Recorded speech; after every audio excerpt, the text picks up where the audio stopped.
Hello, beautiful humans. Welcome back to Geek Up Flicks. My name is Chris D, and I hope you're having a wonderful day. Today, we're doing episode 6 of season 1, Shaman King. And we do learn a lot throughout the whole entire episode about the rules and engagements of what's going to be going on for the rest of the season. So, a couple of the rules that we do learn right off the bat is that you have to beat 2 in order to advance. You can only lose 2 in order to be disqualified, and when you are disqualified, you lose your Oracle Bell.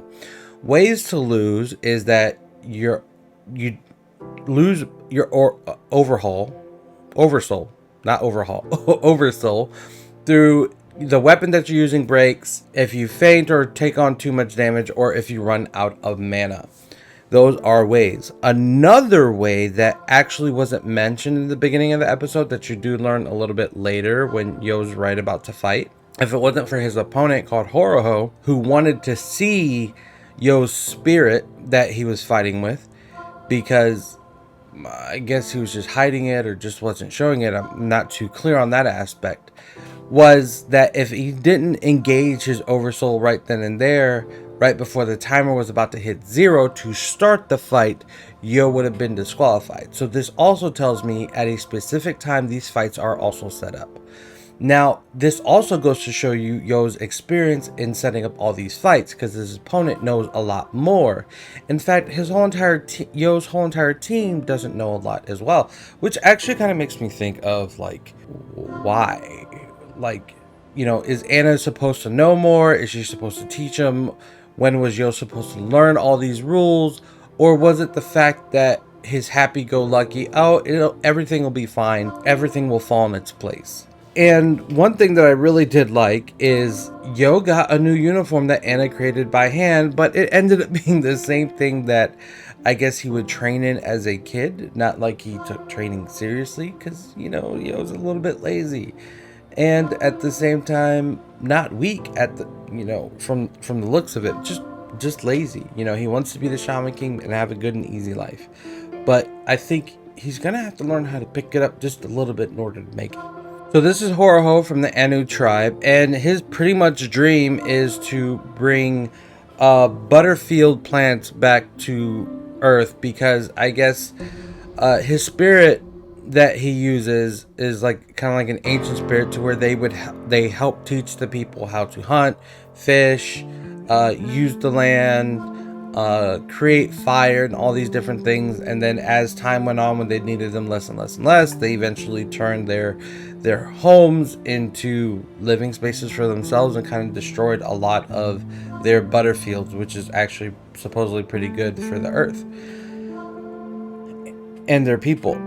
So I found that, you know, kind of heartbreaking, to be honest. That was a little bit sad story, and it made Yo want to give up being the Shaman King so he can have his dream of becoming so Horoho can have the dream of becoming a Shaman King and, you know, fulfilling this. And if it wasn't for Anna, I think the fight would have ended right there. But at some point in time, he decided to go, oh, wait, no, I can do your dream for you. So therefore, after I beat you, I will do what I need to do to make sure your dream comes true. And though that sounds very nice, but also kind of selfish in a way, saying that, oh, well, you're not really going to beat me, but, you know, I can help you out as a consolation. And they commence on fighting, and to be honest, throughout the whole entire fight, Yo didn't really look like he was in trouble up until the very end, when Horoho creates like this humongous landslide out of nowhere, which is his finishing move, to use the rest of the power of his Oversoul, and Yo, you know, release the one move he normally releases, and I guess they created like a hot I mean, I don't know what happened, but what I'm assuming is that under the avalanche, it was his move, since his move is preferably like fire, it created like a bubble where he melted, and therefore he was able to escape later on, and that's how he ended up winning the fight. At no point in time did the face of confidence ever leave him, because he actually wasn't challenged. And you can see here, so this is like a spike move. He's not really challenged during this fight, because Amidamaru's power actually is very defensive and at the same time offensive. So there's not much that he can't do. So he has something up close. He has something that he can defend up close. And on top of that, the Buddha Shockwave Slash that he does also produces a defensive and offensive move at the same time. So my question is, at this fight, how much mana did he use versus he didn't use? He didn't look that exhausted, but then again, he didn't do a whole lot. He only used like 1, maybe 2 Buddha Slashes. The rest of it was like a lot of defense, but I don't know if defense in this anime actually affects how much mana you actually use. It was a really good episode. It was really good to learn the rules and stuff. And at the end, you know, once again, Yo makes a brand new friend out of an enemy, but it wasn't so much of an enemy as in he was doing wrong. It's just, you know, he had high dreams. So I'm pretty sure now we're gonna see more of Horoho and his powers. I hope he gets a lot stronger, because during the fight he did show a lot of huge potential. I mean, it looked very challenging. He was very maneuverable, had different attacks. It's just, it was somewhat similar to Ren, and Yo had already seen it, so therefore he was able to block it, because Ren is stronger than Horoho, and I guess in that instance that would make Yo stronger than Horoho as well.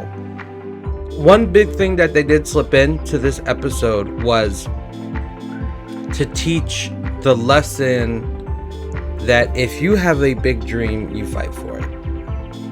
And that's what Horoho's option was. It was, I want to be the Shaman King for this, but in order for this to happen, I need to go for it without looking back. I have to go forward. And I do like that aspect. Go get what you want because you want it, and not, you know, take things, but I mean aspirations and dreams. So if you want to be an actor, movie star, singer, if you want to be the CEO of a major Fortune 500 company, or anything else that you want to do, down to owning a company, running, taking care of dogs or cats or any kind of animal, go out there and do it. You know you can do it. I mean, just put your mind to it and focus and push. And sometimes people will be like, no.